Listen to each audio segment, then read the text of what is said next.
Hello, friends. Welcome to part 36. 36 of Horizon Forbidden West with a Therapist. 35 really moved the plot forward quite a bit, so I'm excited to see what's to come here in the remaining episodes as we make our way further out west. I will probably do some side stuff and clean some things up along the way, but we are going to make our way towards San Francisco. So, yeah. Feels like we turned a major plot point here, and I'm excited. Please leave a thumbs up, leave a comment, follow the links down in the description, share this with your friends. Your engagement on these videos makes a huge difference. So to those of you that do that, I want to just give you a special shout out and say, I see you, I appreciate you, and I'm really grateful that you support the stream in the ways that you do. Also, those of you that do support the stream financially in one way or another, thanks so much for doing that. It really does make a big difference. It helps me pay Sean. Sean gets these videos out edited and quickly, and I appreciate that. And part of that is because I pay him to do it. So thanks for helping me out in that regard. All right. Aloy, I have managed to unlock an additional room near the servers. Understood. Neat. Hey, Gaia. I'm back. So I see what is on your mind. Just think about stuff.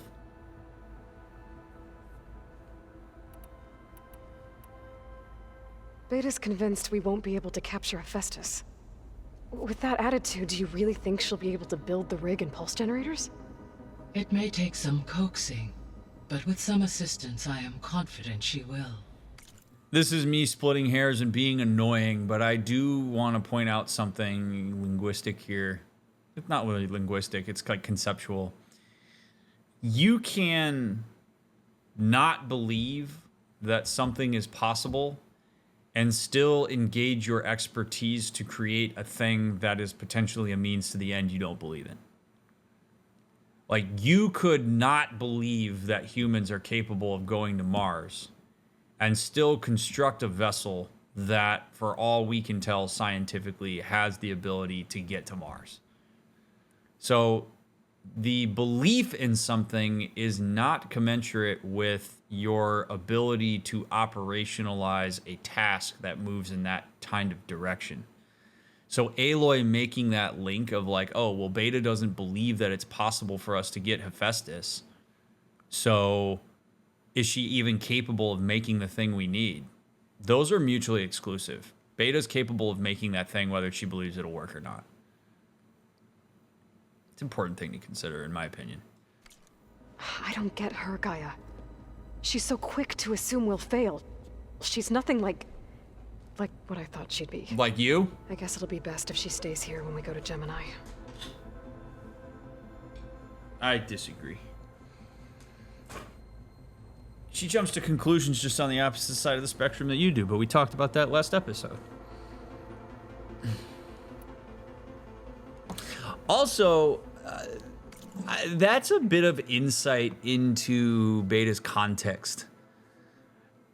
Like, Beta's jumping to the conclusion that things aren't going to work. One wonders if that is an adaptive response based on the environment that she grew up in. Like, generally, if you see patterns in people's behaviors, there's a good chance that that pattern was highly adaptive in very specific moments throughout that person's life earlier on leading up to that moment. So we're learning a little bit about Beta and her orientation to problems and stuff in the way that she responds to them. And we learn about her context and the pressure within that context as a result of that as well, which is cool. All this data I've picked up in ancient bunkers and ruins. I guess I never really thought that other people would be looking at it. Based on my observations, your companions engage quite frequently with this material. Erend has asked on numerous occasions about birthday parties. He appears perplexed by the tradition of serving a sweet confection, as it conflicts with the Oseram tradition of serving sparkling stout ale. He also suggested we host a party for you, as a surprise. Oh, Gaia, don't ruin it. Yeah, no thanks. That is what I predicted.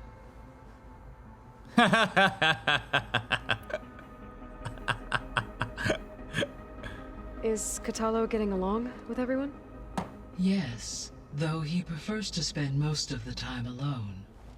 He appears to be collating data on war machine progression and significant battles during the Pharaoh Plague, to aid in the creation of a war map of Operation Enduring Victory. I believe he aims to study the tactics of old world warfare.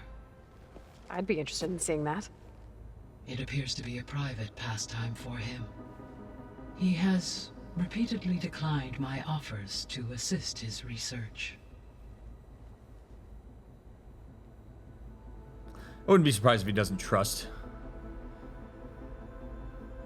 Gaia. I mean, God, what a mind-blowing thing to bear witness to if you never grew up with it. So now that you have Ether, Demeter, and Poseidon, how's the biosphere looking? In the local region, conditions have improved. Superstorms have subsided. Water sources have been purified, and soil conditions remediated. These improvements will stave off environmental collapse for a few additional months. Well, with luck, soon you'll have Hephaestus. Then you'll be able to fix the biosphere for good, right? Correct. I will be able to design and produce robotic agents to permanently reverse the environmental damage that has accumulated. Could Aloy's unwillingness to consider failure as a possibility be part of her ego or need to want to take on fighting alone? Maybe, but my hypothesis about this is a lot more complex than that.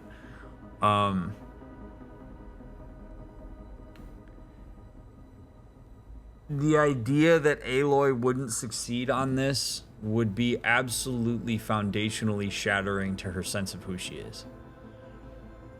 Like, one of the things that Aloy has done is gone from idealizing Elizabeth Sobek as a mother figure to essentially seeing herself as Elizabeth Sobek.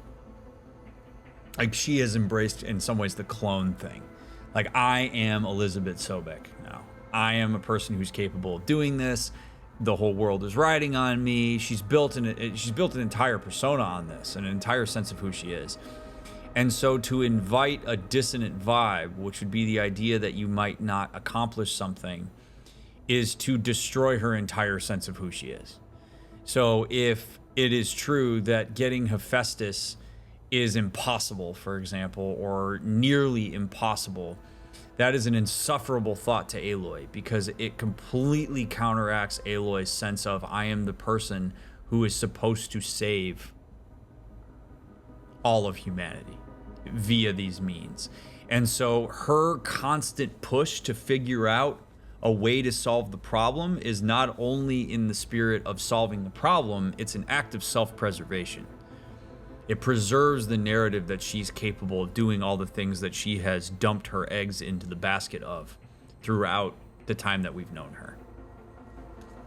So whether it has to do with her idea that she needs to take it on alone, I don't know so much about that as it is just it really rubs against her entire sense of who she is to get into the space of thinking about something as not being possible. And that's why she keeps constantly seeking for answers to these things.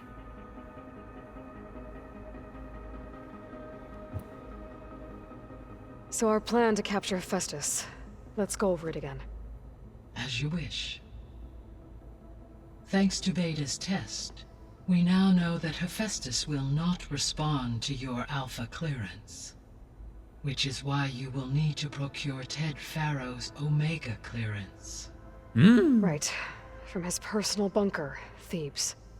While you are gone, I will assist Beta in building the transport rig and pulse generators. When we get to Gemini, I will need to be installed on one of the facility's cores. The second core is for Hephaestus. Using Omega clearance will allow you to trap it.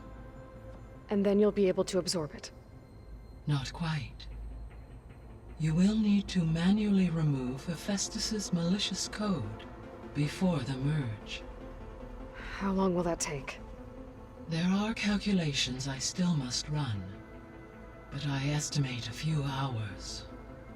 And during that time, the others will create a distraction for us using the pulse generators, right? Correct. They will each take position at a cauldron door and fire off their device. The energy surge should mask our activities until the merge is complete. And then we'll have everything we need to defeat the Zeniths. Sounds like a plan. Oh, baby. There's something I've been wondering. How could Ted Faro create a clearance level higher than Alpha? Elizabeth made sure he wouldn't interfere with the project. It is plausible he tasked his own engineers with creating a back door to the Zero Dawn system, without Elizabeth's knowledge. My predecessor did not even know of its existence until he activated it to purge the Apollo database. It is, in effect, a blind spot, one that will allow us to subdue Hephaestus. And fortunately, thanks to Beta's information, we know where Omega clearance may be procured. Right. Somewhere in San Francisco.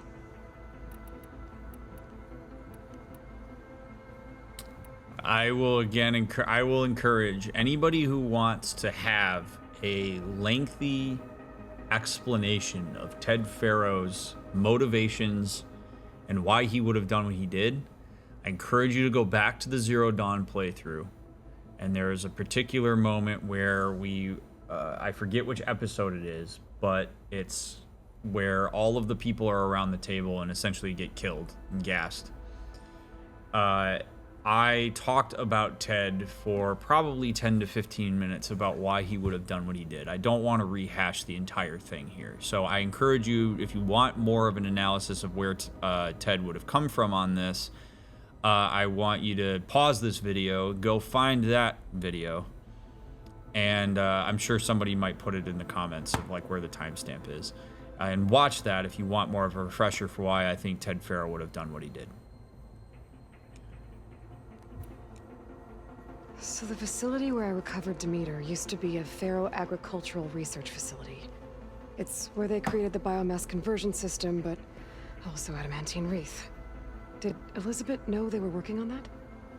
It is likely she was briefed on other efforts to combat the machine swarm, though her focus was devoted only to Zero Dawn. That makes sense. But they actually got the wreaths to work. If they've been able to deploy it against the Faro Plague in time... Using the data you recovered on the project, I ran several simulations and have concluded that it would never have worked. In all scenarios, the Faro war machines would eventually hack and deactivate the wreath before they could contain the swarm. So Zero Dawn really was the only solution. Indeed. There was a lot of data in the greenhouse facility about agriculture. Do you think it'll help the Quen fix their homeland? I will run a query. Complete. The data contains information about novel crop production methods, which may be beneficial to the tribe in the long term. But new crops aren't going to save the world, so I guess it's on us. It is. Cool. So Gemini has 2 data cores. I've never seen a cauldron like that. But you mentioned something about seismic activity? When my predecessor attempted to build the cauldron, construction was disrupted by a series of earthquakes. The data core had already been built, but the rest of the facility sustained damage. So, she began again. A second core was built. However, when more tremblers occurred, she abandoned the site. Lucky for us. Are the quakes still happening? No, though they did also create instabilities in other facilities in the region.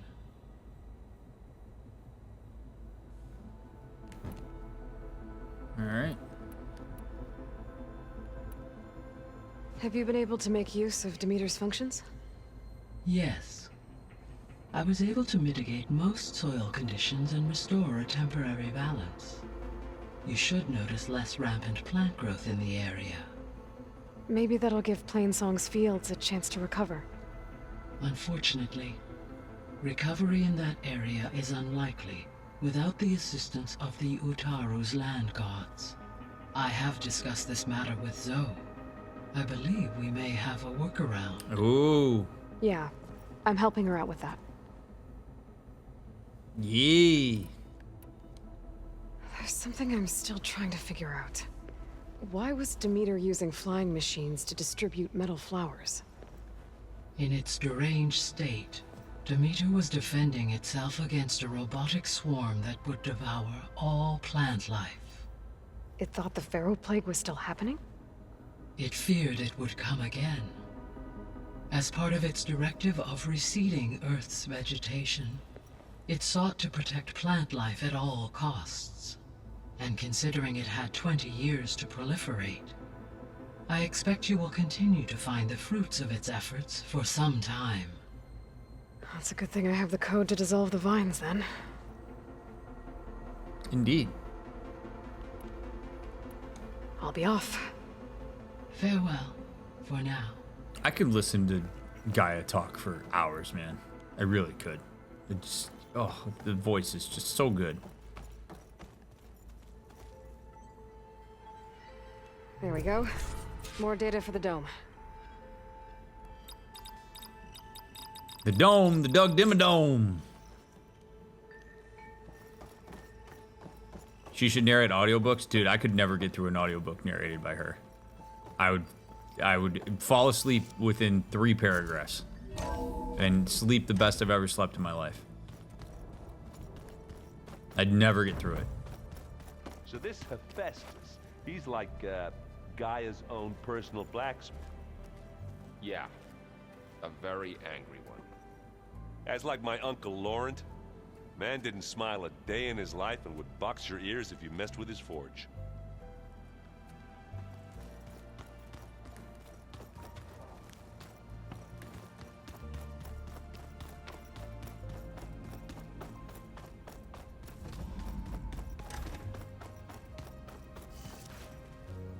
Hi, Beta. Hey, you got a second? I suppose.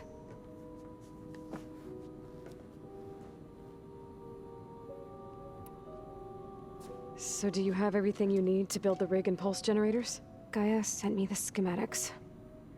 The designs are modest, without the capabilities of Hephaestus, but they should work. Not that it matters without a mega clearance. I'll find it. Just try to have the transport ready by the time I get back. Alright. It's time for me to go. I'll check on you later. Yeah, sure.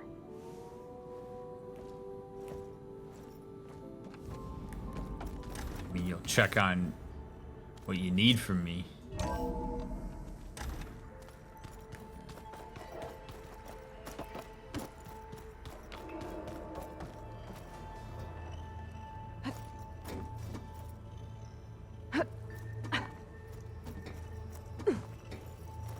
You think Beta sitting when Aloy wants to talk to her a reflection of her low self-esteem? No. Presupposes that Beta has low self-esteem, which I don't know that that's entirely the case, but no. Not necessarily. Alright. Beta's so frustrating. I don't get how she can be so negative all the time. I mean, we're clones of the same woman, and yet she couldn't be more different from Elizabeth. And since I idealize Elizabeth, and she's not like Elizabeth, see, this is the beauty of this, man. This is so beautiful. Aloy's got this in her.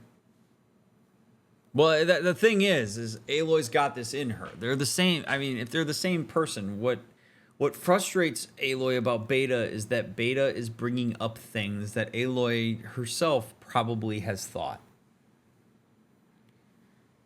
Or does think. But Aloy doesn't see those thoughts as being particularly motivating. She shuts them down. So all it is, like, Aloy's reactivity to Beta has more to do with Aloy's suppression of her own doubts than it does have to do with who Beta is. Like, the complexity here is the fact that Aloy, this is what I was talking about. Aloy no longer sees Elizabeth Sobek as like a separate person. She sees herself as Elizabeth Sobek, and she sees Beta the same way. And she's refusing to acknowledge the ways in which their relative development contexts affect the way that they orient themselves to the world. But it doesn't mean that Beta's always wrong and that Aloy's always right. There's just a polarity there because of the split. And I'm not surprised to see Aloy struggle with it. It is true that Beta does have a tendency to be defensively pessimistic, and that can be frustrating to deal with and can be antithetical to production. So Aloy's not entirely wrong. It's just she's struggling with how to handle it.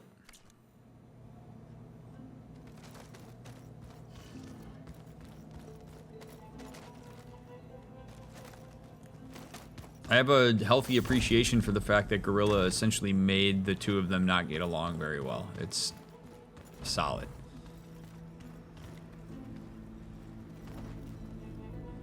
There's a room next to the servers.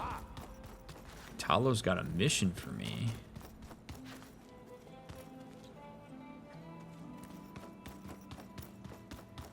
Room next to the servers would be...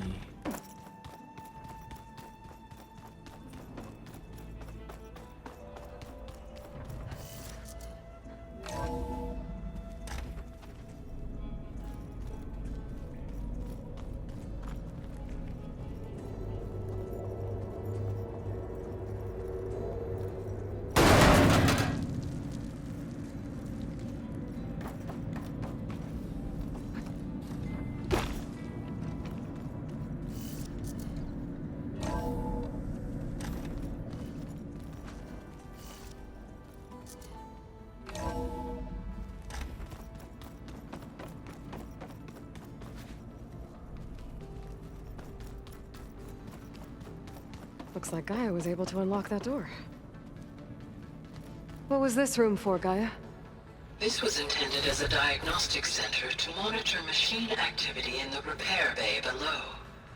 It appears most of the equipment was damaged, likely from Minerva's control of this facility. Yeah, she did try really hard to keep me out. I Looks think there's like a power cell cell. could fit here. Sure can. I'll go get it. Vault. I found a locked door behind the vent in the basement. I've got to be more careful. Jensen almost caught onto my plan while we were going over the diagnostic center specs. I've got nothing against the rest of the team. It's just... I'm sure they've all got family they're gonna meet up with in Elysium. But me? I couldn't even bury August. There is nothing of him left besides my memories. I won't let those blink out of existence too. The vault's for us, no one else. 11 more weeks before we lock the blueprints. Then the rest will be up to Gaia. Wonder if that's it.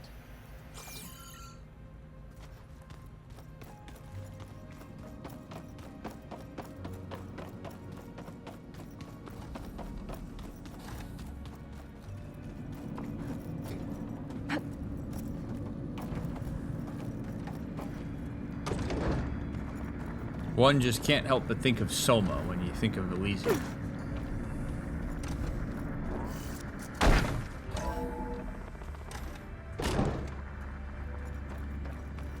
Ooh, what do we have here? Thing I didn't read. And will read once I get done with this. Do-do-do-do.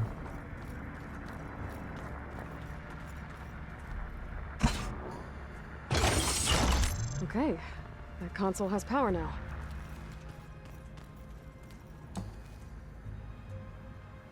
From the looks of this data, Festus has been trying to hack into the repair bay.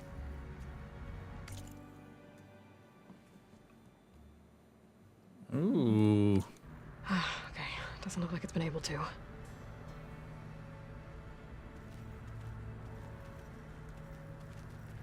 At least with Elysium, they were straightforward about it. Yeah, you'll be sterilized and eventually die here instead of being like, this is saving humanity. It's true.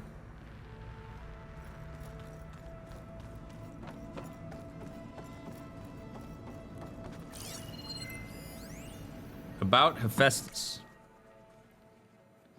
Aloy and Gaia want... Oh, this is beta. Aloy and Gaia want me to help figure out how to capture Hephaestus. I put chances of success about a 0.0, but I might as well give it a think because 1, without Hef's ability to make machines, the Zeniths will have us at their mercy, and 2, what else am I going to do? As always, the first step is to outline the problem.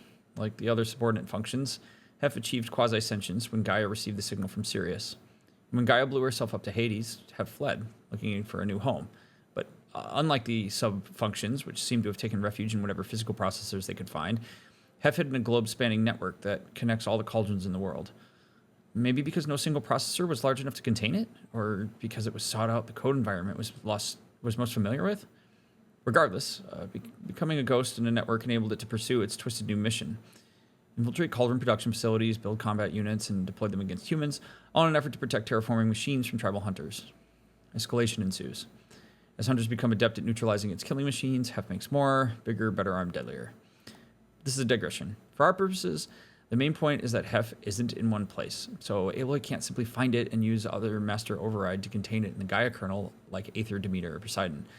It can flee to any cauldron at any time. Ergo, we have to trap it somehow, probably in a cauldron core, and cut off its access to the network. But how? As of this writing, I have literally no clue. To make matters worse, the data that Gaia provided seems to indicate that Hef is changing. The exact methodology isn't clear to me, but its code base has expanded. That's bad news. For one thing, it could mean that its heuristic density is increasing, which would make it harder for Gaia to absorb.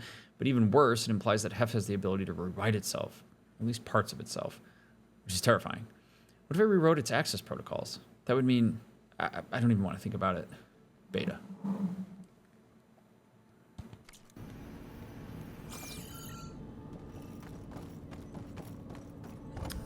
Alrighty.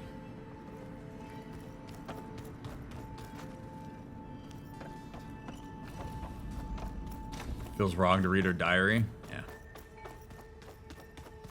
I appreciate the insight into her thought process. So, we're fighting immortals from the stars now? Looks like it. What's next? Wizards from the moon?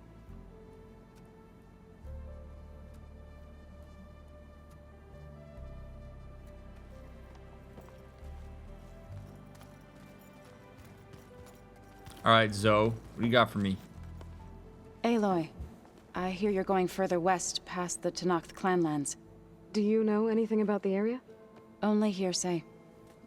The Utaru tell stories of an island that lies beyond the western coast. They call it the Isle of Spires.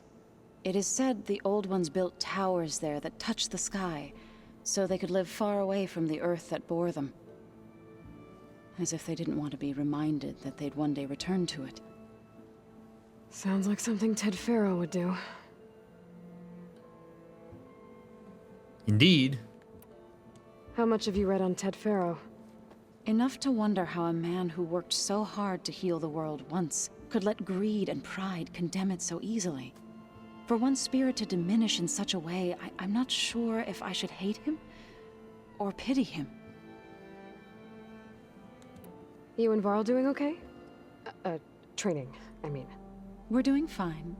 Although I admit it'd be nice to take a small break from studying, just the two of us. But then who'd look after Erend? Well, there's always Katalo. Leave a loud Oseram with a brooding Tenakth. What could go wrong? What's everyone been up to? I've been trying to share some of my meals with Beta. Thought it might help her feel more at home. Maybe even get her to sleep up here instead of in that dark basement. She would not be moved. I appreciate you trying. Patience reaps the best harvest. I'm not giving up hope yet. And in some ways, if Beta wants to be by herself on her own because that's what feels safe and that's what she knows, that's fine. I am all for the group wanting to be inclusive of Beta, wanting her to feel safe, wanting her around. But if ultimately Beta decides that she's better off on her own, it's okay. It's okay. At some point, it becomes about everybody else's anxiety, more so than it becomes about Beta's well-being.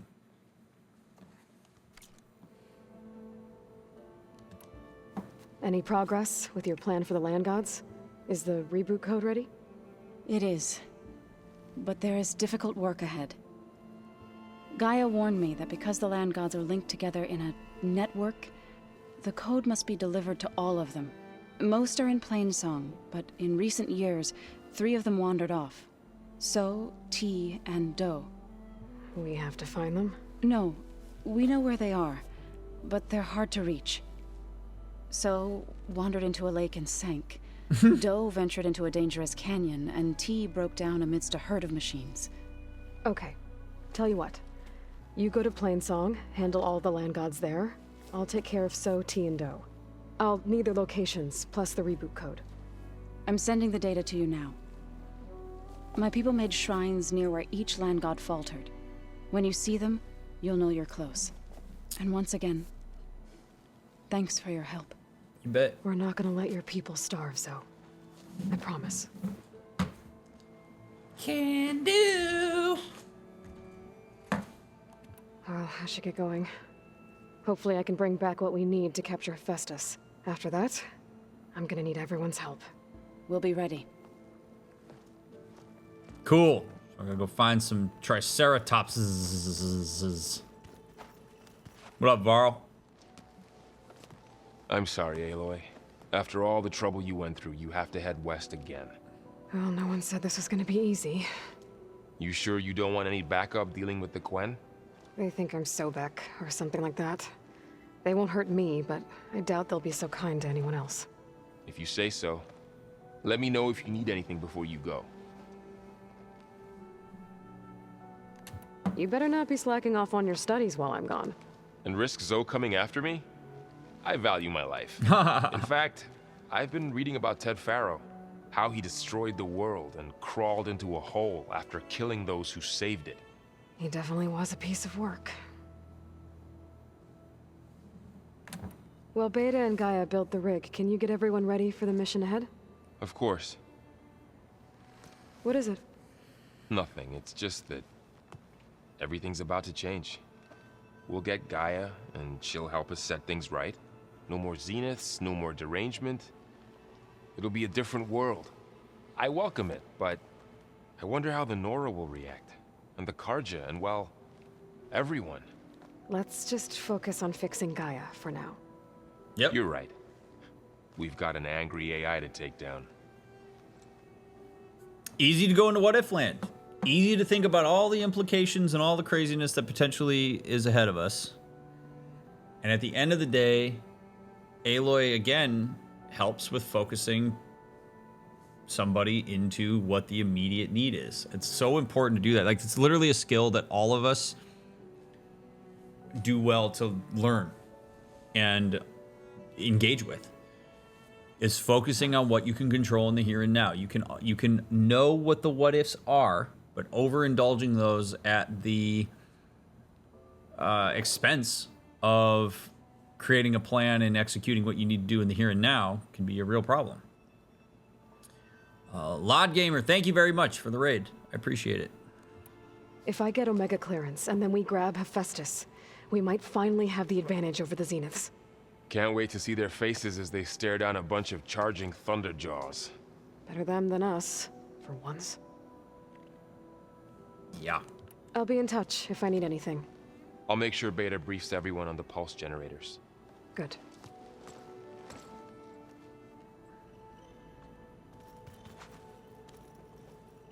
What's this I hear about you going west? Turns out we need one last thing before we can grab Hephaestus. Because it would have been too easy otherwise. Mm-hmm. You've been looking at any interesting data? I asked Gaia to find me something to look at a while back. And she found the mother of all forges. They called it sports. Oh. Turns out the old ones spent a lot of time tackling and punching each other for points in one game or another. Yep. Are you mixing some solid food and fresh ale? I bet half the claim will be lining up to watch. Yep. Hell yeah, dude. Sports rock. How are things with Katalo? You still scared of him? Oh, she thinks she's funny. Actually, I played strike with him. I had to fill in most of the conversation myself, but I'm still alive. Glad to hear it.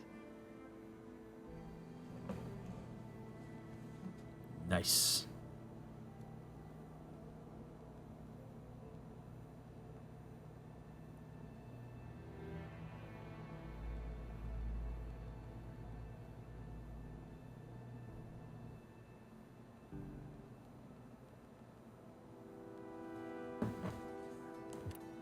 I need to get going. I think I know the answer, but are you sure you don't need any help? Gaia mentioned this other tribe you found, the Quen. They sound like a nasty bunch. I can handle them. In the meantime, Varl will help you get ready for what comes next. Take care of yourself, Aloy.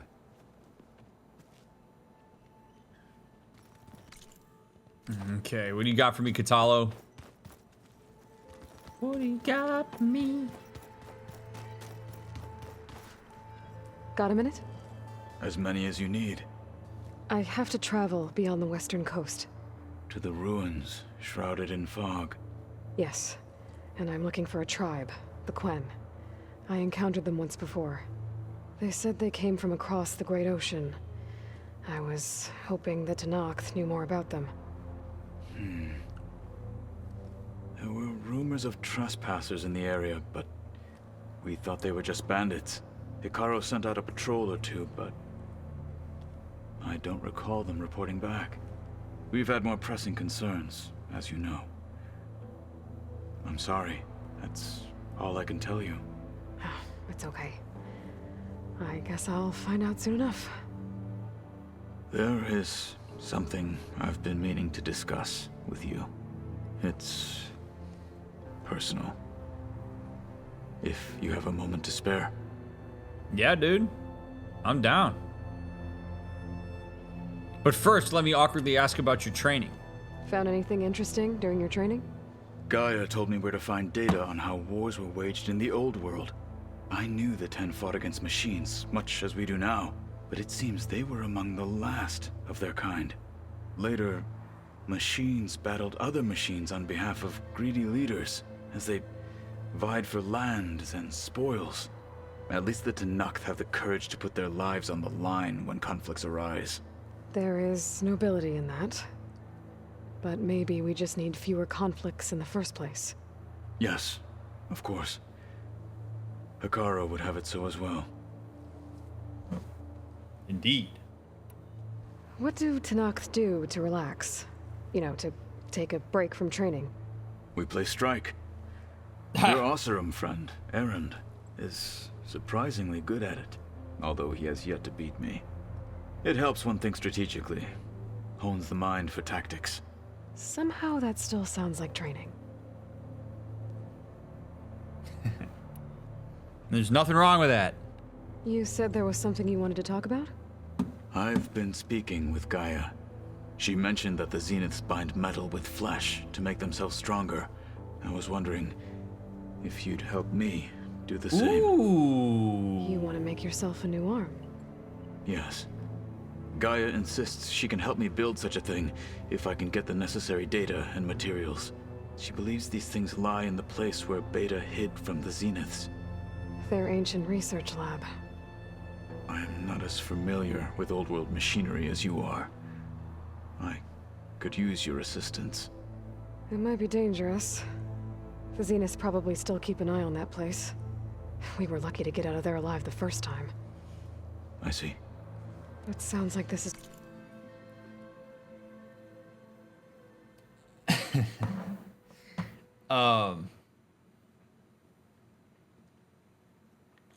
There's nothing wrong with how Aloy just handled that, but I am gonna nitpick a little bit here. In part because this is a personal pet peeve of mine. Is when there's like a question or a request, whether explicitly stated or so heavily implied that you can reasonably assume, which is essentially he's saying, can you go into that bunker and get this stuff? You do a lot better toward avoiding like awkwardness and assumptions and stuff, if you give the answer first and then work out the details, like when if Aloy says to him, I appreciate that that's a request you want me to go through, and that is something that I would like to do, or that I'm down to do. She then could follow it up by saying, but let me think through some of the issues here because it was really dangerous to do that.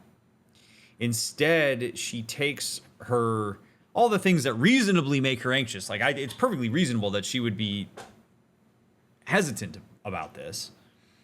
And she basically says that instead of an answer, and that leaves Katalo in a ridiculously awkward spot to be like, oh shit, like, okay, everything I worried about in making this vulnerable request is apparently the very first thing that comes to mind for you. So then he's like, oh, I see. And we've missed the boat on our ability to communicate effectively about like whether this is something that's going to be doable and done. So again, the way Aloy handled it, it's fine. But if you really wanted to make a nice adjustment here, Aloy would have given the part that she said second first. I'd really like to make that happen. It sounds like a very important request. I have some reservations about it that we need to talk through, but let's see if we can make it happen. That shows Katalo that his request is important to her, regardless of how easily it can be executed.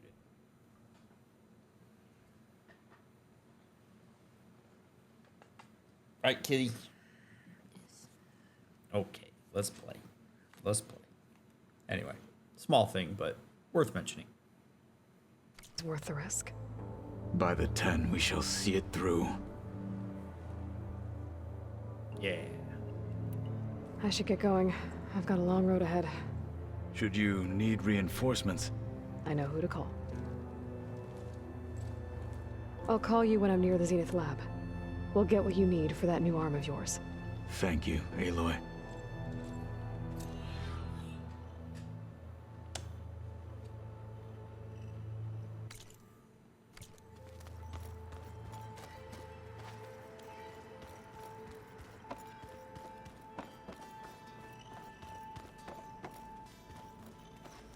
Yeah, boy. 18. I'm quite certain that it's a unique situation. I know that. But if there were two of me walking around... I'd run for the hills and never look back. Come on, I'm being serious. So am I. Aw, look at them attempting to empathize with me. Alright, let's leave. Interested to see how the world looks now that Gaia has integrated all these. Snow falling. Aloy, it's a long way to the coast. If you need to resupply en route, I suggest stopping in Fall's Edge. It's a lowland clan village southwest of the Grove, in the heart of the jungle. Got it. Thanks for the advice.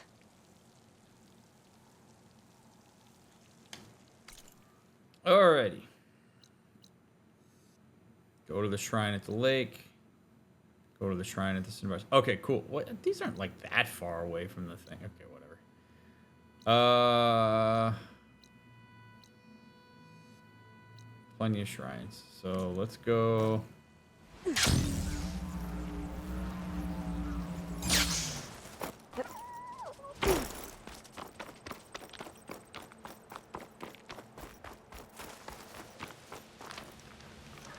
I see you, champion. Sit. A few days ago, I came across a massive bloom of flowers east of the grove. Old Dorica was out there, too. I offered to escort her back to Scalding Spear, but she refused. She's an accomplished soldier, to be sure. But her spear isn't as sharp as it used to be, if you get my meaning. If I'm out there, I'll keep an eye out for her.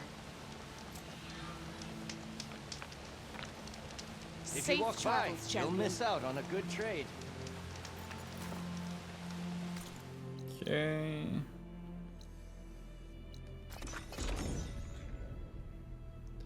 Let's go get some triceratopses.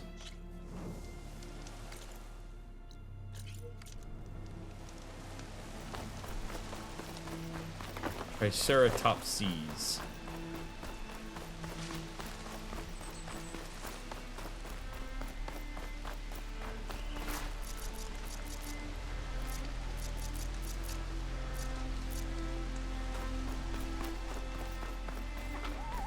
Two dead Utaru. And a land god shrine. So said this one broke down amidst a herd of machines. I better be careful.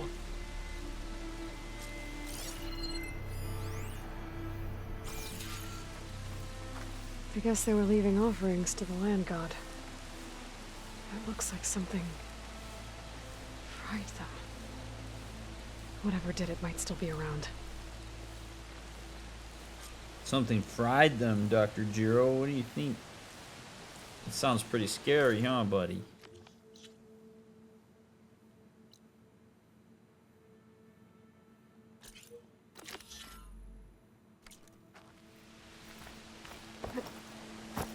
What monitor are you using? I see a great amount of contrast I like. Can you kindly show There's the the model, or land is it a TV?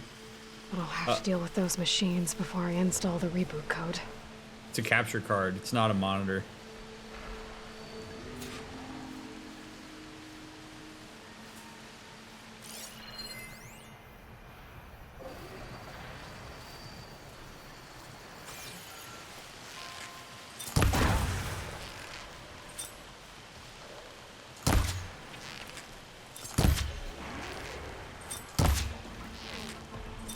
Getting somewhere.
Kill the machine.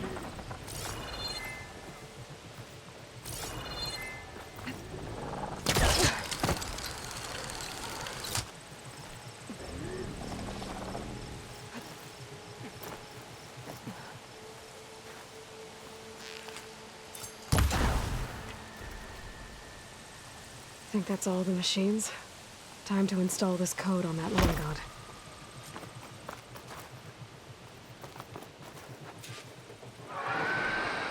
Uh-oh. Stormwind. Must have been what killed those Utaru. Okay.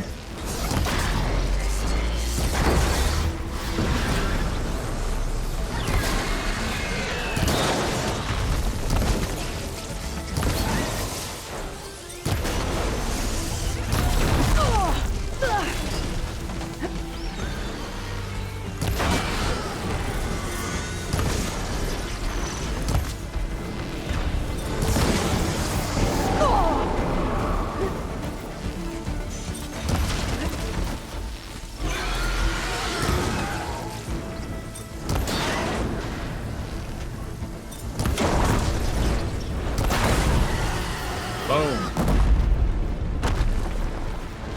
Okay, let's get this code installed on that land god. Your Stormbirds have acid in them? No, Stuff for the stash. I have corrosive arrows.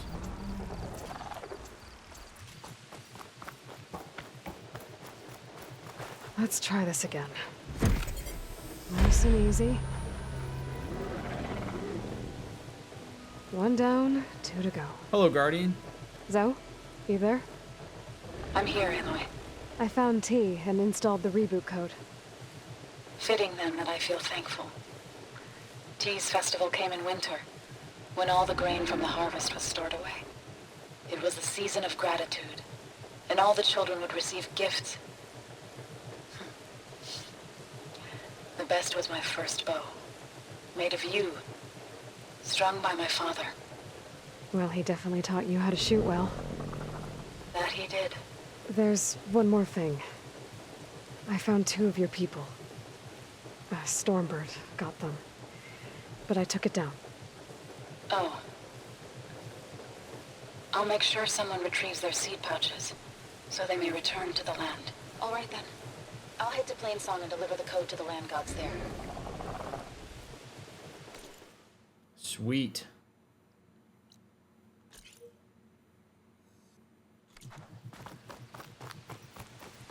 Good shit. We're gonna learn a little bit about Zoe in the process of doing this, it seems, which I like.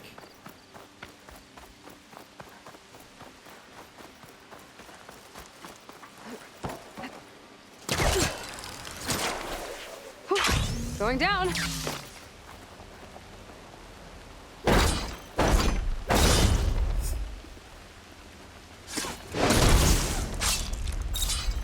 Go away, adamantine wreath. Give me the nothing burger that's inside of this.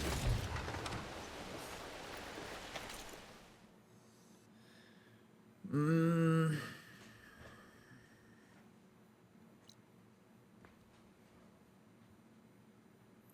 let's make our way up and around. Come here, mount.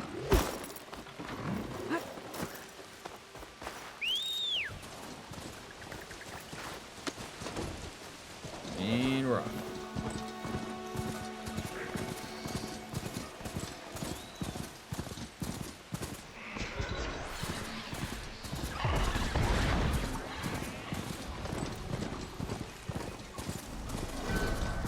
She's charging in!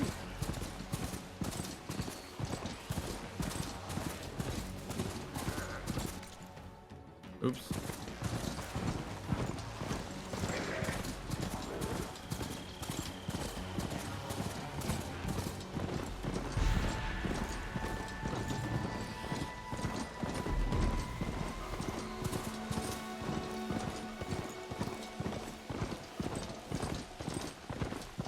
There. One of the land god shrines. Zoe said this one sank in a nearby lake. We better stay away from that snap maw. Oh good, a snap.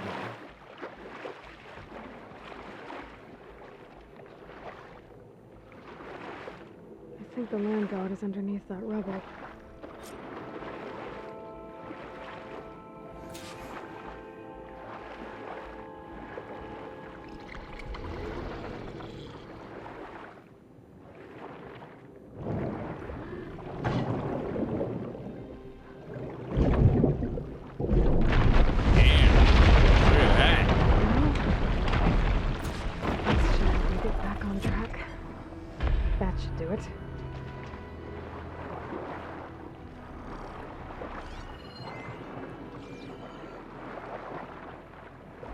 Alright.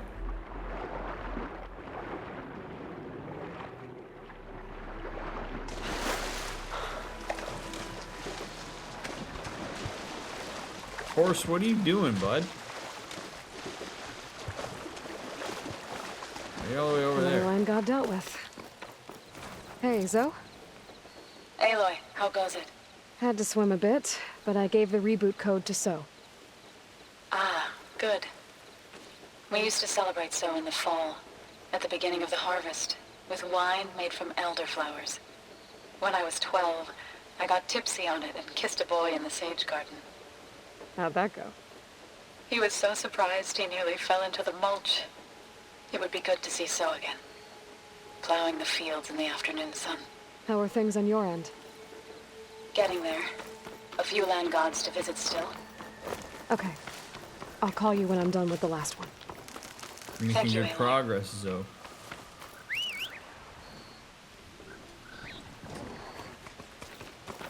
Alright. Next one is all way up.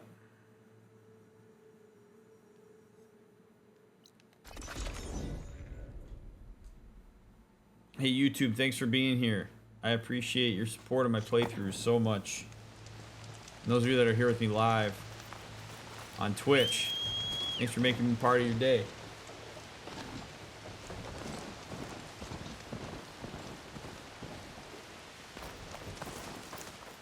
Alright. Yeah.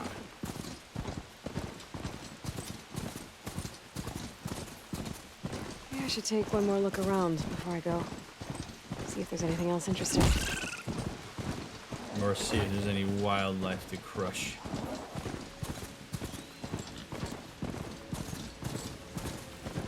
I think I was here a while ago. Orzo told me about her plan. Oh, that would have been awesome if I could have bypassed this glitch.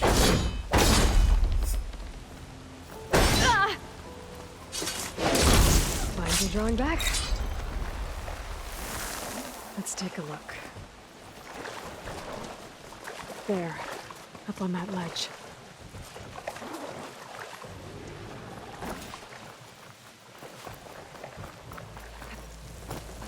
Sleep?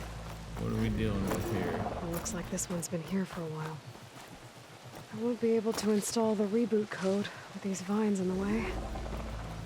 But where there's vines, there's a metal flower. I just have to find it. Alright. There, the flower. If I can deactivate it, the land god will be free from the vines. I'll have to find a way up there. Oh, easy. Easy to find a way up there. This pigment would work well on armor.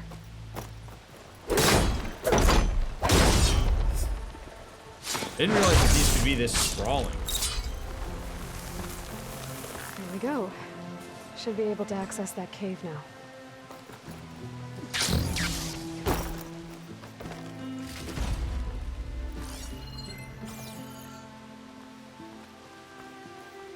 A dreadwing carcass.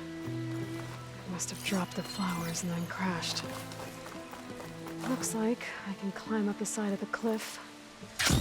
Might help me get to that metal flower.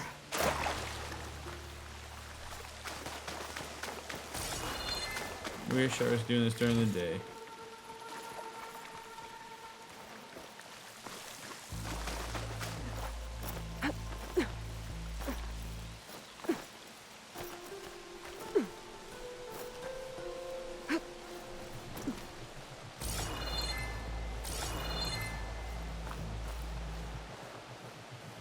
The other one is up there.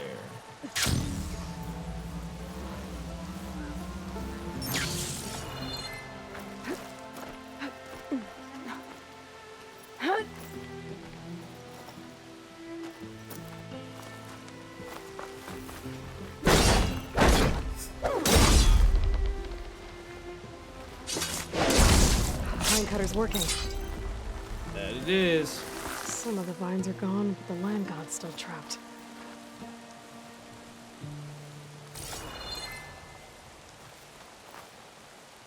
Yeah, there's one up there. Oh shit.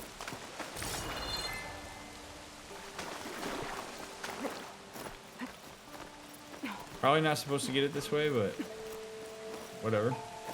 We're good.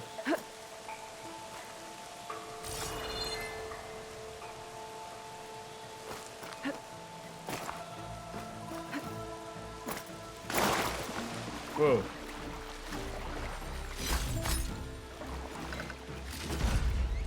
Would you look at that?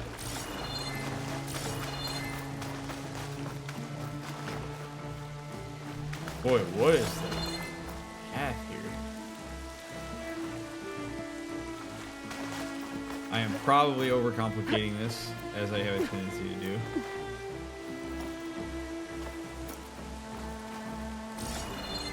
Daylight is welcome. There's no way I make this jump. Oh.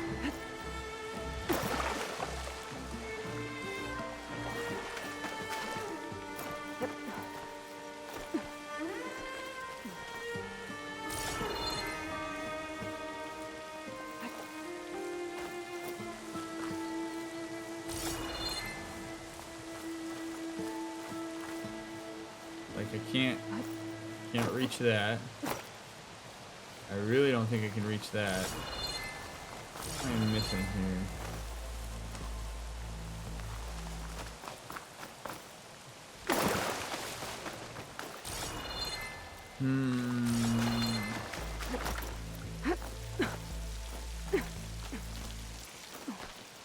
We go.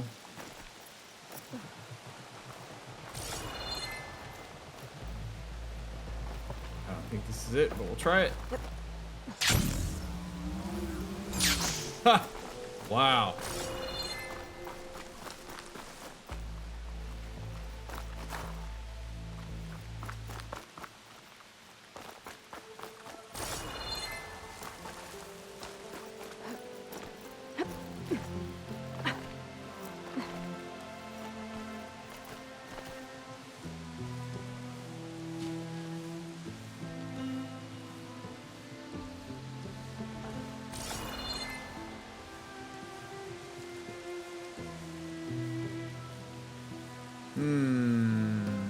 Okay, maybe this isn't as special as I thought.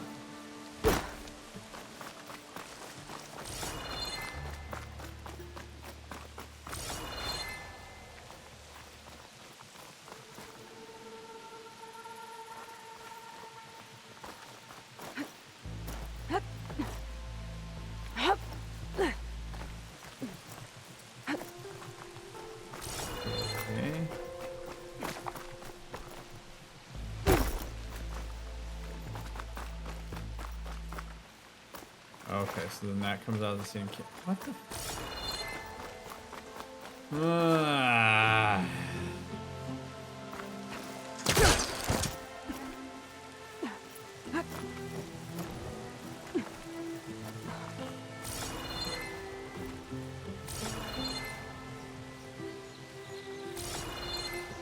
Alright, if I was at adamantine wreath and I wanted to get broken, where would I put the thing that is going to break me? Oh, I can jump and then pulley hook that thing. There we go, like this. Boom. No, I just need to get rid of these vines. Can do. Thanks for giving way. That's better. Time to get this code installed. There you go. Time to get this code installed. Ready.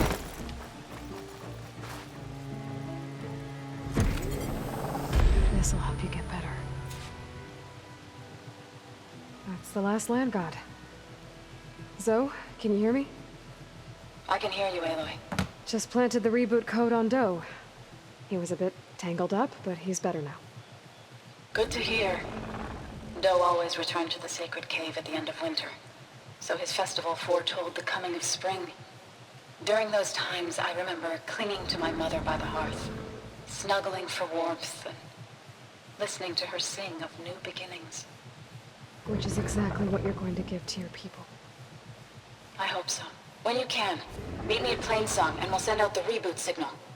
I've delivered the code to all the land gods, save one. Only La is left. I'm here with her, just east of the main village.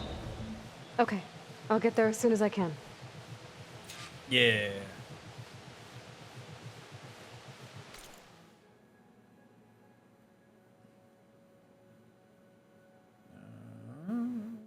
Oops.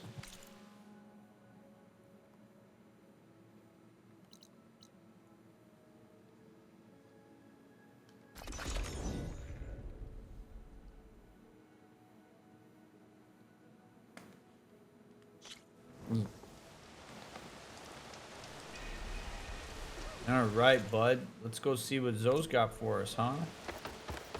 Let's go see what she's got. Oh, hi. Hey.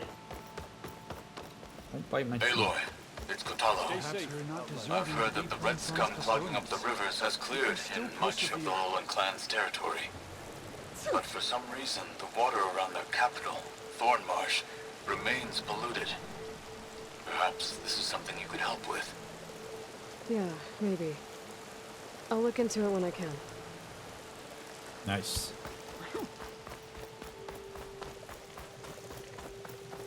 What is she doing to La? Zoe's back. Should we stop her? Aloy, you made it. All of the land gods have been updated. Now to send out the reboot signal.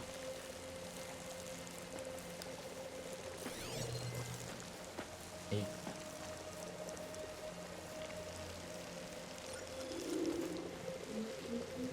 Cool, the handprints and stuff on it.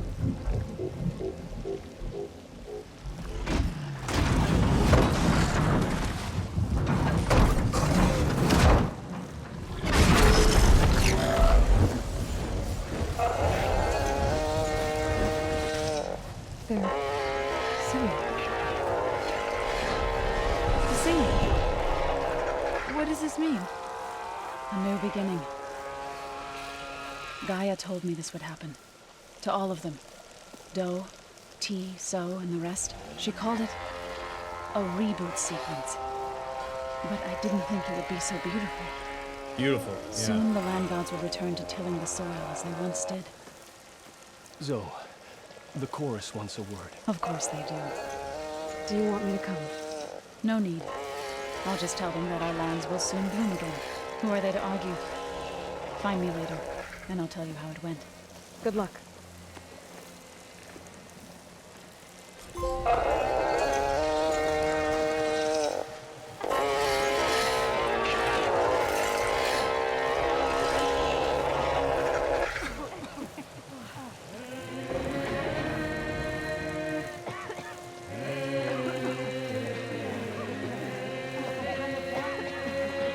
Okay, that's cool.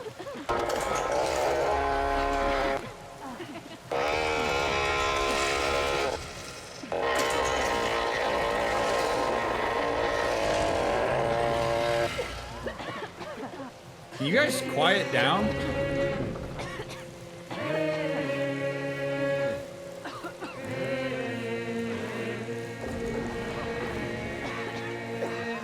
Guys, you're gonna get everybody sick.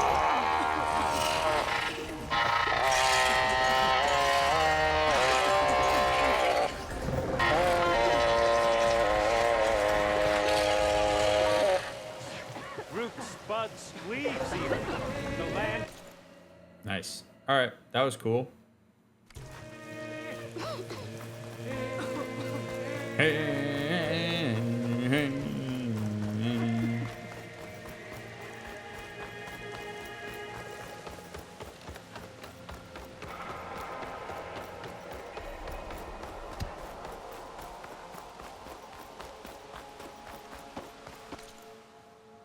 Ooh, we got 2 missions going on here.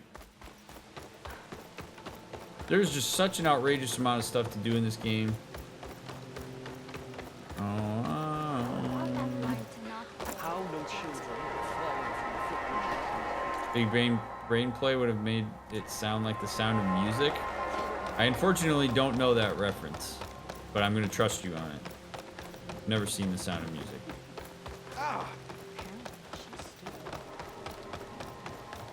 I'm a degenerate, not movie watcher. Rot on the forest floor? Dress for protection. Your understanding won't. What's going on here? Sounds like there's a problem. We're speaking about something important, Outlander. Yul, please. I mean, Later. yeah, I just butted in, so I get it.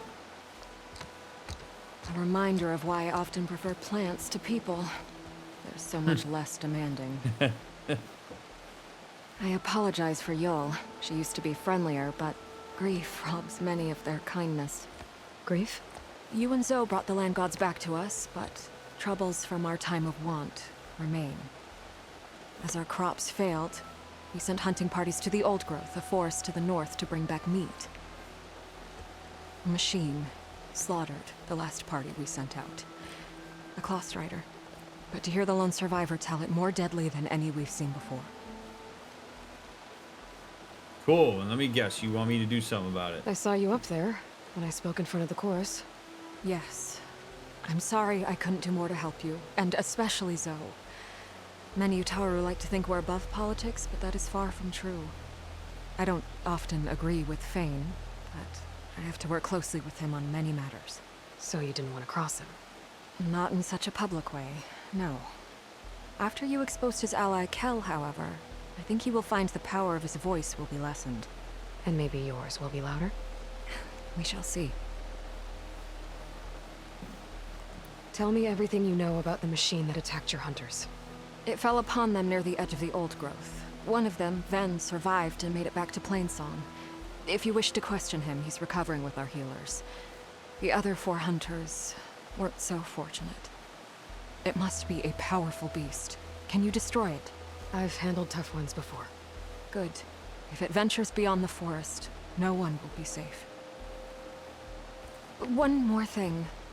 Every Utaru wears a small pouch of seeds, given at birth, planted at death.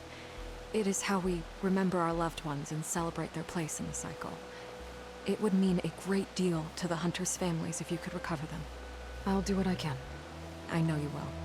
Be careful in the forest. Before I head for the old growth, I might want to talk to the survivor.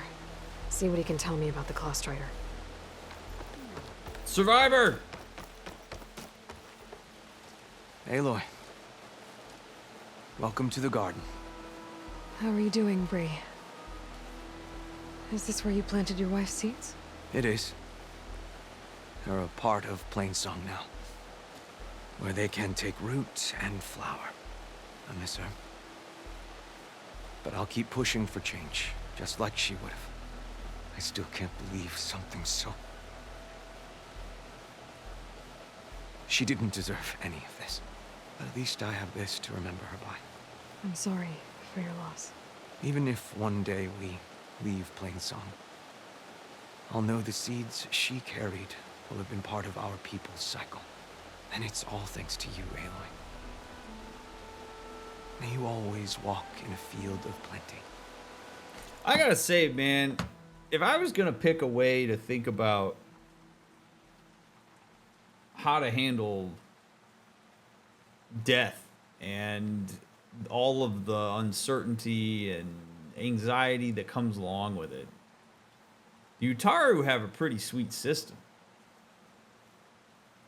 Like, they acknowledge they have something very tangible that they engage with. And I think there's real power to that. Like, a lot of, I mean, I don't even know that I would go so far as to call this like a religion, because it's literally just a ritual that they do. It's a dynamic of their culture.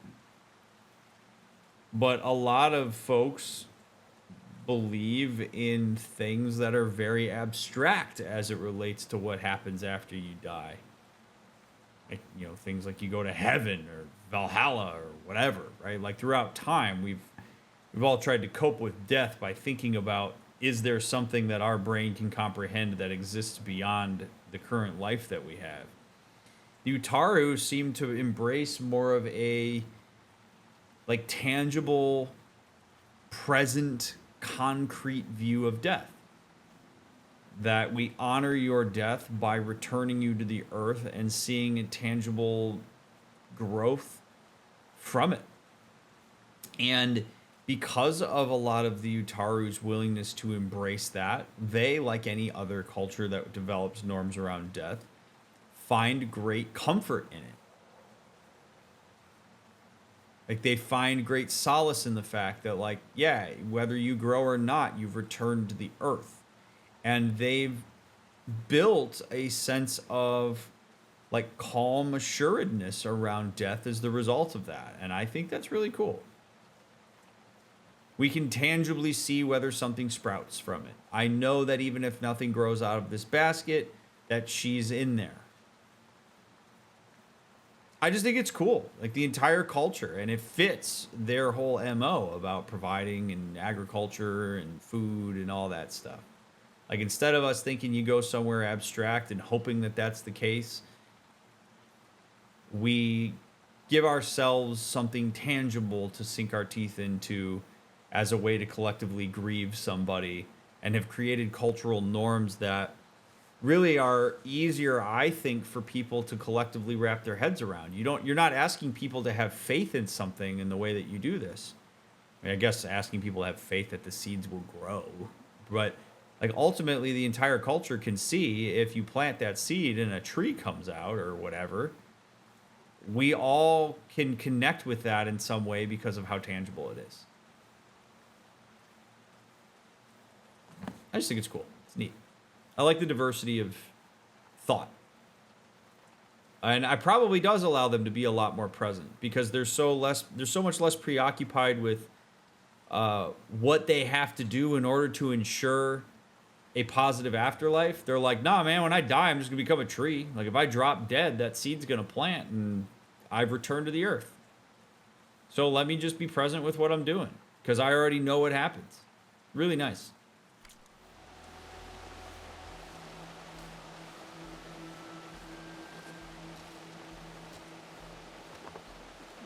Gives you something to return to.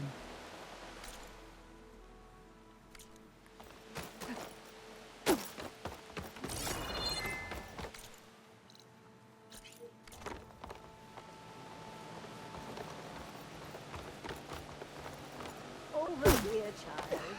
I wish to There's the survivor from the hunting party. Then? I'm here about the machine in the old growth. You're going after that horror. I'm going to try. Do you mind answering a couple of questions about it? I'll tell you what I can. Tell me what happened, step by step. There were 5 of us, hunting for boar to help feed the tribe, just like we had done half a dozen times before. Some machines got in our way. Happens every time we go to the old growth. Like always, we cleared them out. But this time, when we were done, we heard this roar. Hey, easy. I saw a flash from the trees, all claws and tail. It ripped right through Cole and Ree, and Zan came right at me, slashed my shoulder. There was blood. Then an arrow slammed into its neck. My friend Lau, he distracted it. Yelled and whooped. It turned on him. He disappeared into the trees, and it followed him. Last thing I heard him yell was for me to run. So I did. I was halfway back to Plainsong before I realized what I had done. Left Lau to die. Oh boy. I mean, you did what you could. Is there anything you can tell me about the machine that might help? It looked like a claw strider, but it was stronger. Much stronger. Anything else? Its armor was darker, and it had a strange purple glow. Oh, Thanks. no. I think I know what I'm dealing with. Oh, no.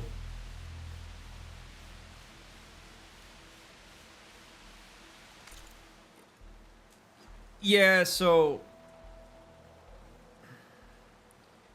this is a good opportunity to talk about a concept that many know as survivor's guilt,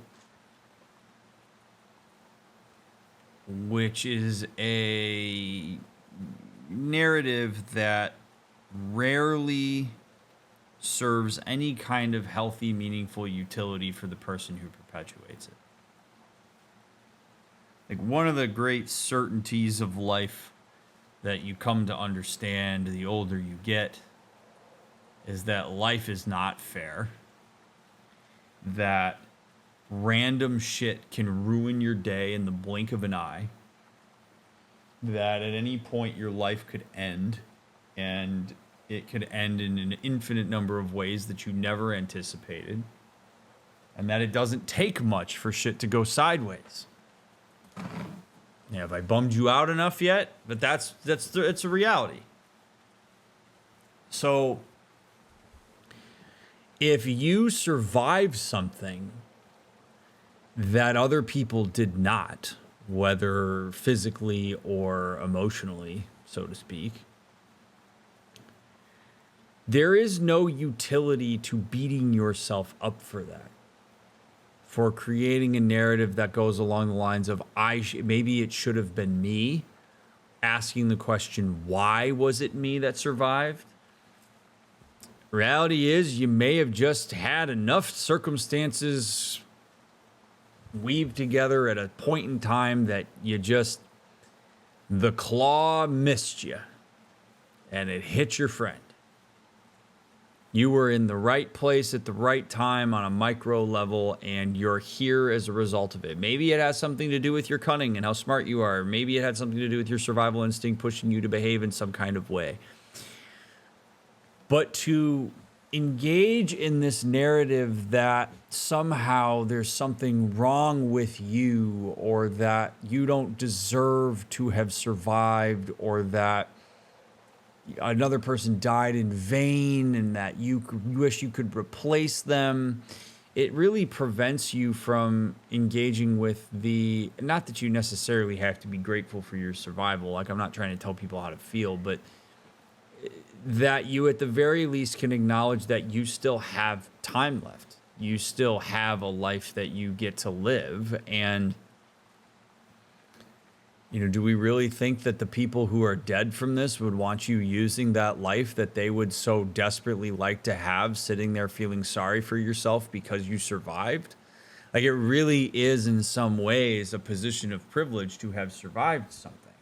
Now, it's not to say that you can't be upset about things. Like, of course, if you survive something and you're sad that, maybe your entire family died except for you, and now you don't know what to do with your life, and now you feel lonely and you're anxious and depressed and all that stuff. Yeah, that sucks. And we can acknowledge that and we can work with that. But it's so important to remember that guilt is a narrative, and survivor's guilt is no different. It's a narrative that doesn't really perpetuate anything healthy. So channeling that energy into figuring out how to live a more meaningful life with the fact that you do still have it, arguably is going to allow you to move through the grief process in a more meaningful way. What do you think, Dr. Jiro? Was that well articulated? Keep your eyes closed if it was well articulated. Okay. I need to get going. You don't want to fight that thing. Trust me. I know what I'm doing. Well, if you do, I hope you cut it to shreds. It killed Lao, my oldest friend. May the wind carry you, Outlander. Damn, dude. That sucks.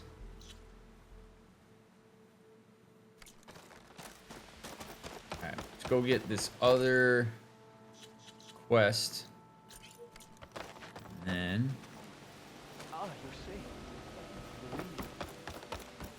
then we'll rock and roll. Yeah. A word for somebody who owes you a favor? Aloy, wasn't sure you'd ever come around. What do you think of Plainsong? It's quite a place. Sure. As long as you like the smell of manure. Ah, don't mind me. I won't go wandering again, I promise. The people who need me here. Some of the others the Eclipse took had it worse than me. A lot worse. Do what you can for them, Yev. I will. Won't be anything like you did, but I'll give it my best. Oh, that's, believe in yourself, brother.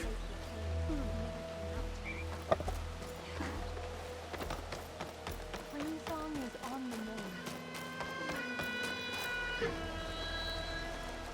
move. Aloy, I hear you've been making quite the impression on the clan lands. Saving the desert clan from itself, forcing the commander Tekote out of hiding, defending the grove from Regala. I didn't do it alone. The humble words of a true warrior. Is something wrong? No. Yes. There's this song I want to play, one of my own making, but it's hopeless. I'm just never going to get the sound right. What makes you say that? Back in the Clanlands, the Sky Clan built instruments that cast sound to sky and across the mountains.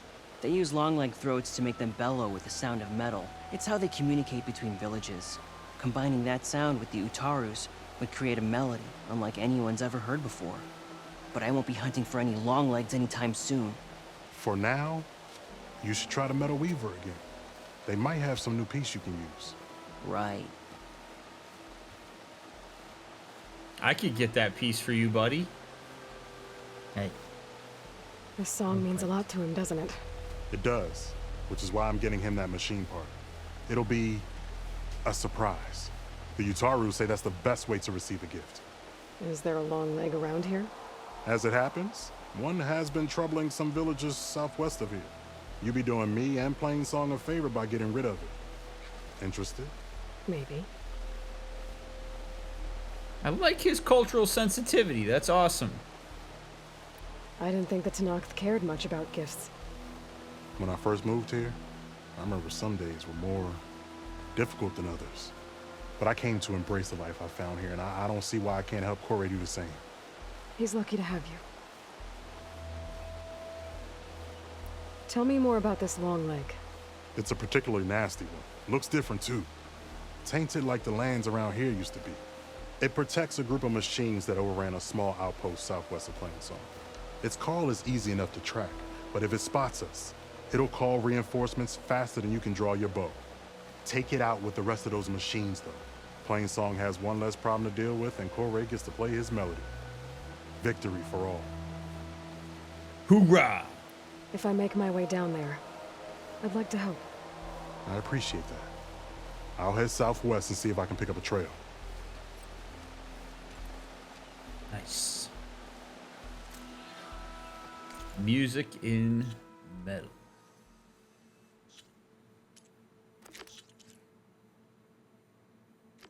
God, we got so much stuff to do.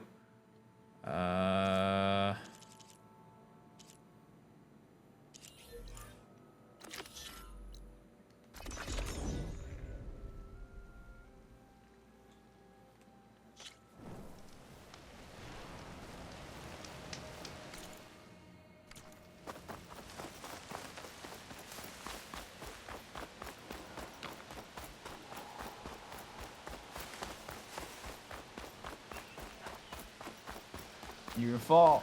You're gonna fall. You're gonna fall, Mufasa.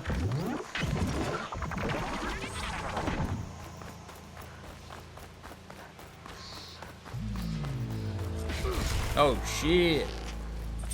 Your time's up. You got a good hit in. Take out these kangaroos. Aloy, nice of you to join me. Thought you could use the backup.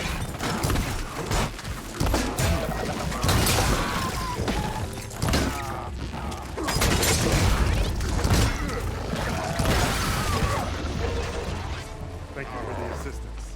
Let's have a word.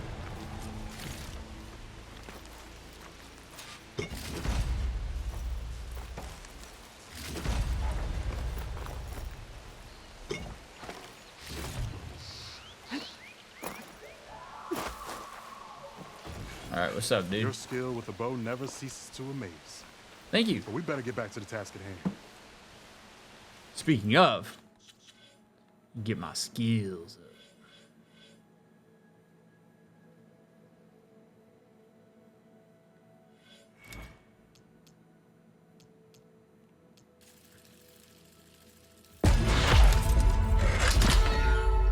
So loud.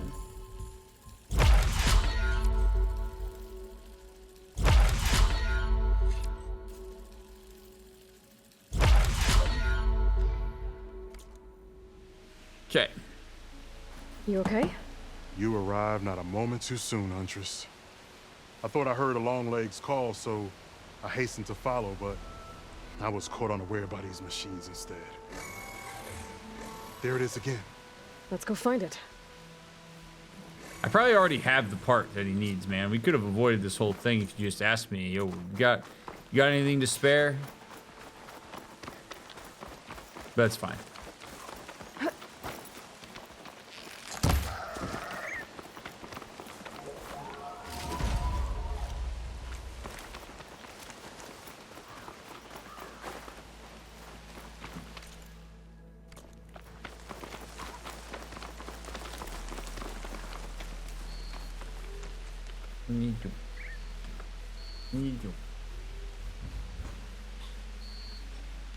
I love you, but I need to see what's happening in the game, my friend. I love you.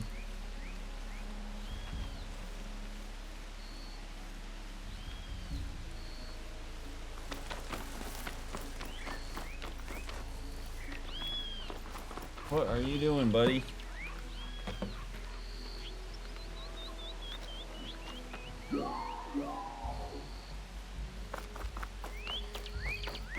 Such a weird cat. Sounds like our long legs at the top of that cliff. Let's get it. Ooh. Well, looks like we're climbing. We'll make quick work of it.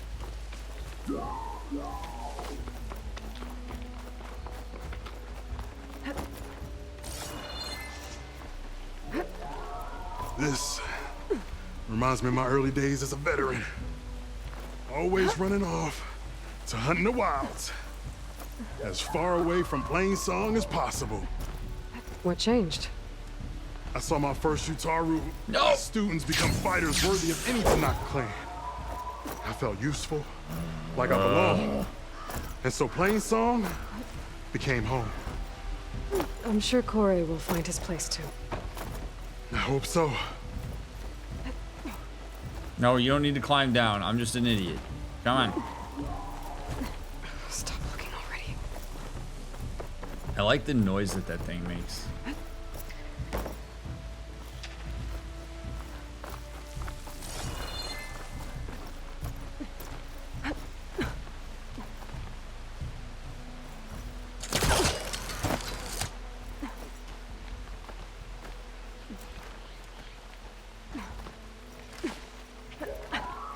Almost there.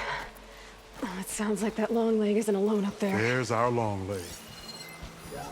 And the Utaru fell. Might be best to silence it before it can call reinforcements. We're in trouble. No, we're not, dude. That counts.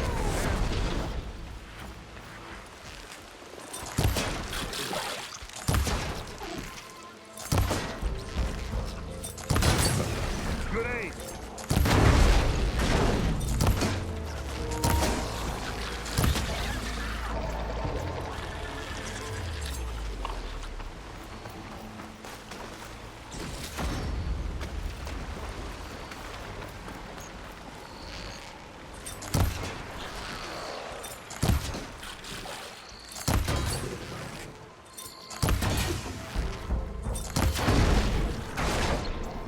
Boom. Done. Maybe. Is there one more?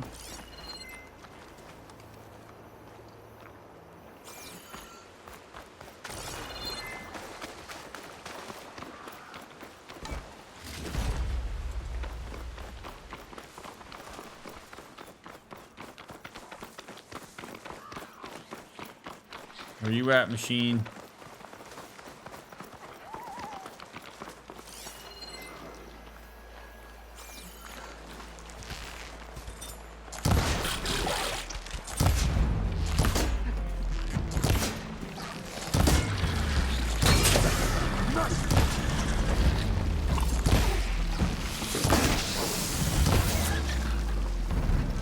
There we go. Care to show me our prize, Huntress? Sure thing, boss. Let me talk to you. Let me talk to you. Are you picky about where you want to be talked to at? Fine, I'm gonna go get this glintstone. Green stone, or whatever.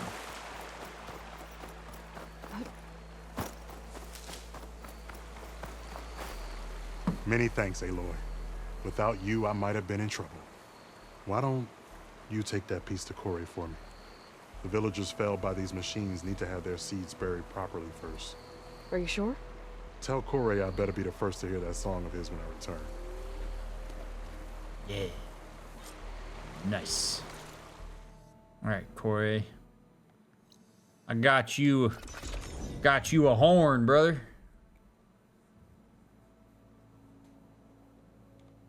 So, are you there? I'm in Plainsong and it's amazing. It's just like you said, the fields are back in bloom. And we have you to thank for it. If you hadn't come along, the Utaru would still be starving, under siege by machines. I'm just glad it worked out.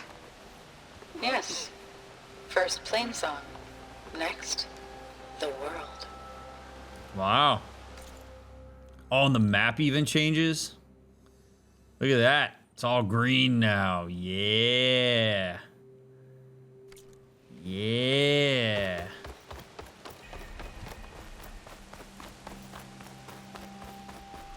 Hell yeah. We're killing it. Hey, what up, kids? You like that shit?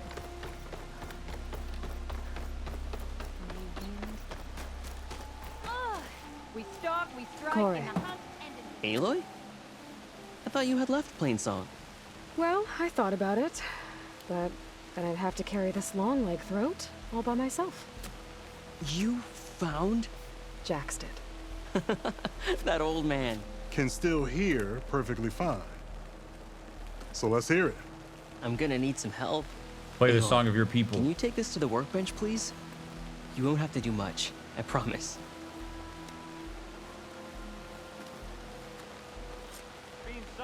You'll see a wide cavity on the instrument.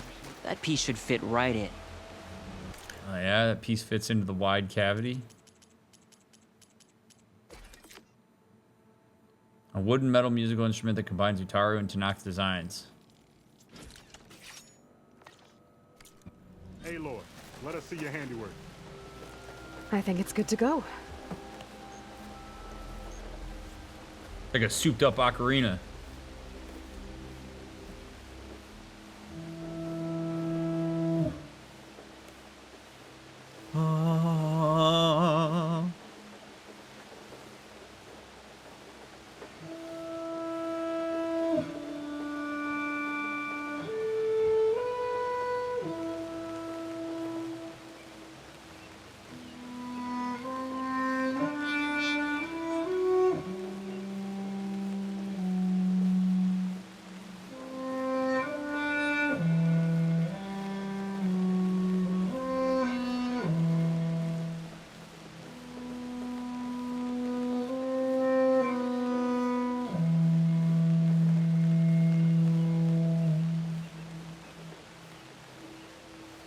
Neat.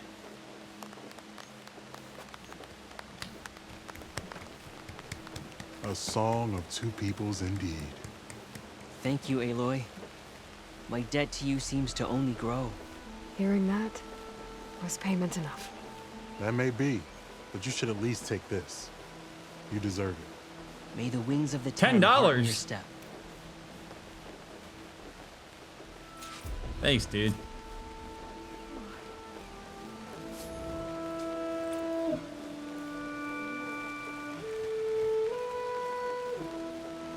And now he proceeded to play the same song on loop over and over again for the next 12 hours.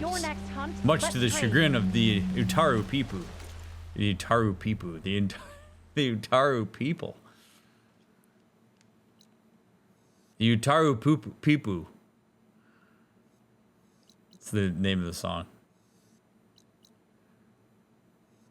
I wonder what actual instrument they use for that. I don't know. Google probably knows.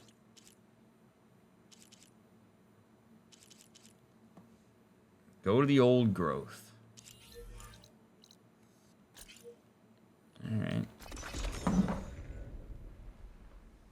I can do that. Hey, Mr. Zero. Yes, kitty me. Kitty me. This must be the old growth. Shill said the hunting party was attacked near here. Best place to start looking for the hunter's seed pouches.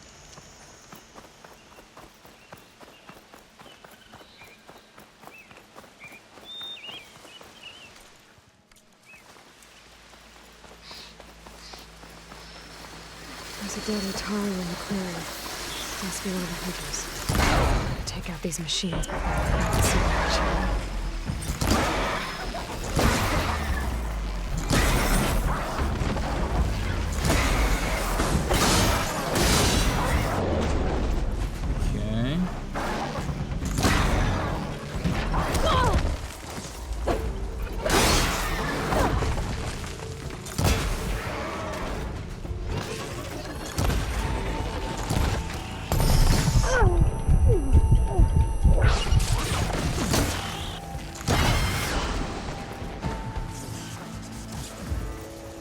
Okay. Now to collect the hunter's seed pouch.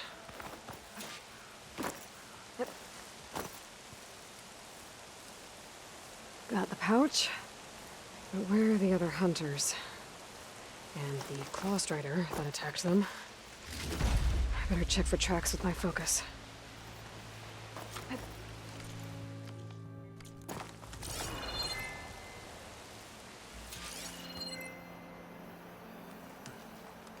There. Claw strider tracks. I might have chased the other hunters deeper into the forest. Google says it's a non-existing instrument made up of heavily processed voice recordings. That's cool. Another hunter. Claw strider must have caught up to them. Just screw this thing up, man. Okay, got the seed pouch. Better pick up the claw strider's tracks and keep going.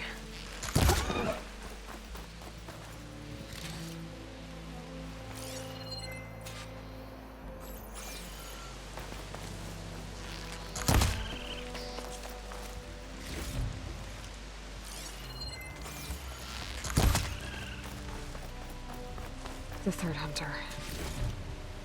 I should collect their seed pouch. This thing gonna jump me out of nowhere? Died where the claw strider caught him. At least I can return his seed pouch. I need to put a stop to that machine. I better scan for tracks. This machine's up to no good. Okay, 3 hunters. There should be one more. Claw strider probably chased after him.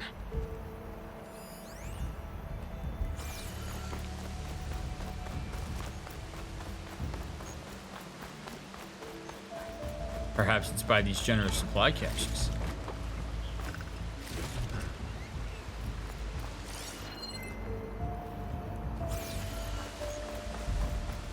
Or perhaps it's across this elaborate bridge.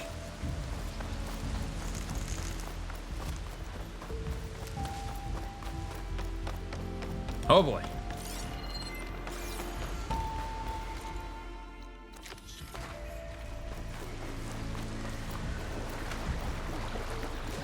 Luke, thank you for the 3 months.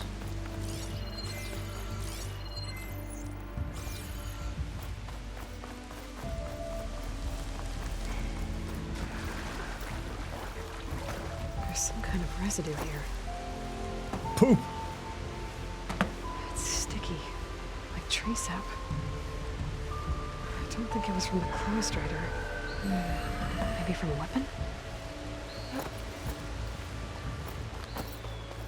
I don't know, but I'm ready to take this thing out. Looks like the claw strider continued up the cliff. Wow, gave it quite the chase. Aloy's learned a lot from Stenner. And all this narration. The heroine dramatically climbed the cliffs as she seized the opportunity. Looks like the machine's claw got stuck here. Slowed it down while the hunter kept running. Oh, baby. There it is. What up, stupid ass things? Claw strider's tracks end here. And no sign of the last hunter either. All those machines are watching that crack in the cliff. Better clear them out first.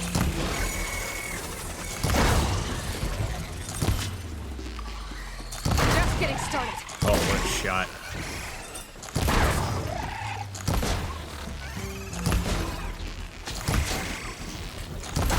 Boom. The machines were interested in that crevice in the cliff. I should check it out. Got a feeling Lao was pretty resourceful. Maybe Lao is still alive.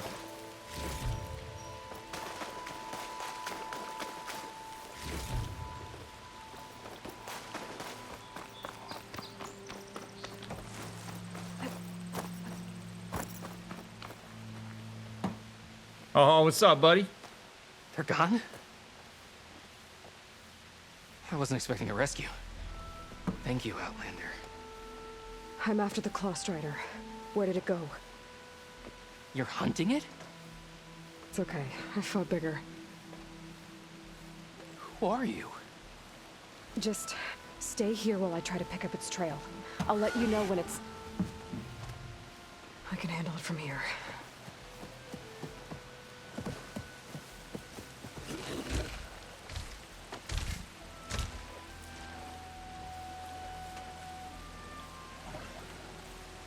I can slow it down for you. Stay back, and don't fire until I do. Watch for its The claws. killer is more powerful than a normal machine. No! I've got your back! Now. It's just Hephaestified. That's all it is. It's done. We did it! Oh, I forgot to scan it. God damn it. Wow, that was some fight. It's Lau, right? Ben thinks he left you for dead. He made it back. I was worried about him. He said you saved him by getting the Clawstrider to chase you. And he saved me by sending you after me, so we're even. I can't wait to see the look on his face when he figures out I'm alive. Go on back then. And thanks for the assist. Slowing that machine down helped. Then here, take this. I can craft another one if I need it, but... well, I hope I won't after this, not for a while. Thanks, dude. Hope you can protect yourself on the walk back. One more hunter gets to go home. Now I just have to return the seed pouches to Shale.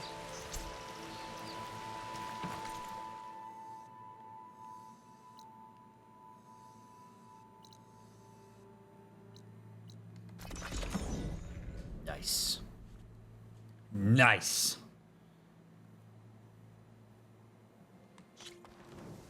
All right. Well, we will return that stuff in the next episode because I gotta go. Unfortunately, on these daytime streams, I have a heart out and I have hit it. So, thank you, my friends, for sticking through part 36. A little bit more of a chill episode. It's nice to do some random stuff here for some folks before we head out west. Hope you enjoyed the episode as much as I did. Your engagement with these videos means so much to me, so please leave a thumbs up, leave a comment, check out the links down below, tell your friends about the stream, all that fun stuff. You guys are awesome, and it makes a huge difference for the channel when you share my stuff and when you engage with it. If you are binging, I will make sure that we get this out, or I'll see you in the next episode. If you're waiting for the next one to come out, we'll get it out to you as fast as we possibly can. It's been a lot of fun. See you on the next one.